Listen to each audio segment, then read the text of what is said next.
When you're by the sea next time, pay attention to the audible waves. It represents wasted energy. Ocean energy, which encompasses waves, tides, and currents, is an abundant and untapped resource. The American continental shelf alone holds immense potential, capable of supplying approximately half of the current total U.S. energy consumption. The estimated annual energy yield is 250 terawatt-hours, with 160 for the West Coast, 60 for the East Coast, 620 for the Gulf of Mexico, 80 for Alaska, 20 for Puerto Rico, and 20 for Hawaii.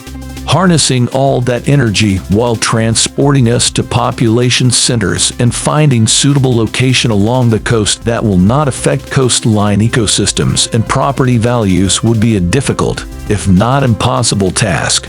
But if we can find a suitable way to harness the power of the tides and waves off our coasts, it could provide the final push needed to convert a grid to a 100% renewable system.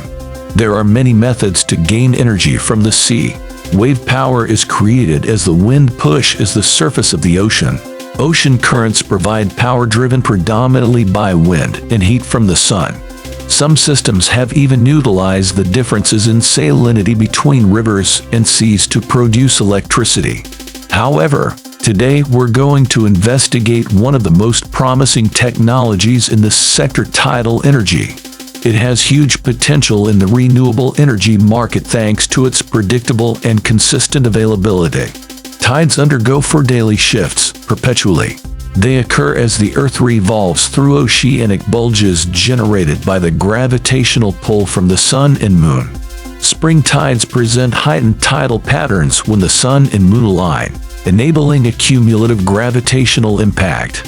These coincide with the new and full moon phases, whereas neap tides result in diminished tides and minimal differentials between high and low tide levels.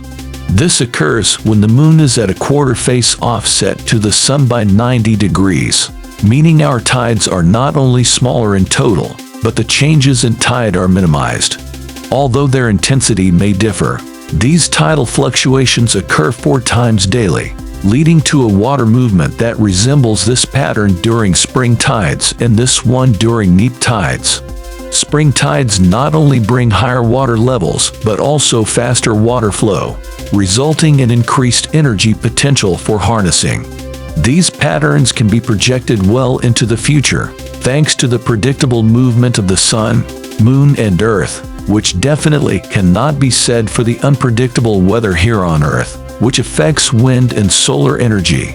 Despite the steady and reliable flow of water, ocean power provides the smallest percentage of renewable energy, with only 2 large-scale tidal energy plants: a 240-megawatt system located in the history of the Ross River in northern France, and a 254-megawatt system in Cheworlik in South Korea. Both are tidal barrage systems which work similarly to dams by opening and closing sluice gates to control the flow of water through their turbines. This technology has been proven to generate electricity and function in seawater without significant corrosion concerns, thanks to cathodic protection. However, the scarcity of these systems worldwide can be attributed to 2 main challenges. Firstly, the installation cost is exorbitant due to the need for a substantial structure to regulate water flow. It simply makes more sense to use other forms of renewables like wind and solar.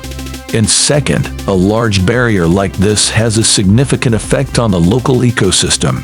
One company, Simic Atlantis, is looking to improve on both of these points with their underwater turbines, which look remarkably like normal wind turbines. But thanks to water's higher density can be much smaller. Their first prototype system was placed here in the mouth of Strangford Lough in Ireland. This area benefits from some of the fastest flowing water in Ireland. As tides forced their way in and out of the bottleneck of Strangford Lough, millions of tons of water flow through the channel every day. The system comprised 2 16-meter diameter turbines, each with a 0.6 megawatt nameplate capacity. A comparable wind turbine would have a diameter of approximately 40 meters. These turbines achieved maximum capacity in November 2008 and were decommissioned in May 2016.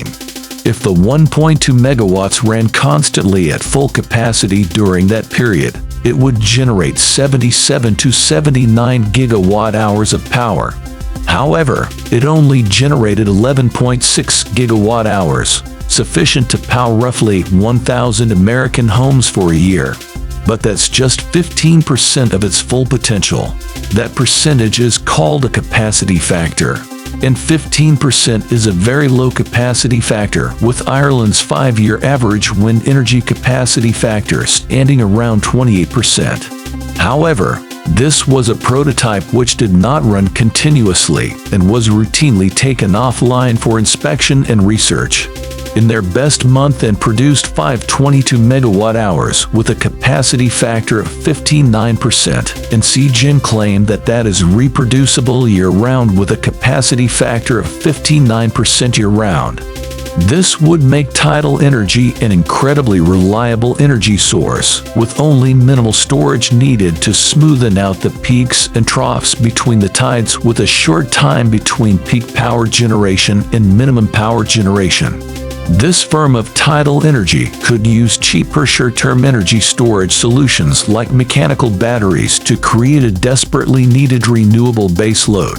This project was decommissioned in 2016 as part of the research process. It was vitally important to test whether these machines could be effectively removed from the environment with minimal impact. Concerns about the impact on the local ecosystem are significant when placing machinery in a marine environment. Meeting this requirement without causing substantial effects is crucial. The technology has progressed to the next stage, with a major installation now situated between the island of Stroma and the northeast coast of Scotland. Their original lease agreement was for up to 400 megawatts, provided the initial testing phase with 4 turbines satisfied the environmental impact requirements. The latest version of the underwater turbine now has 3 turbine blades, allowing for an increase in capacity to 1.5 megawatts, with only a slightly increased diameter turbine over the 6-meter 0.5 megawatt turbines of their previous project in Ireland.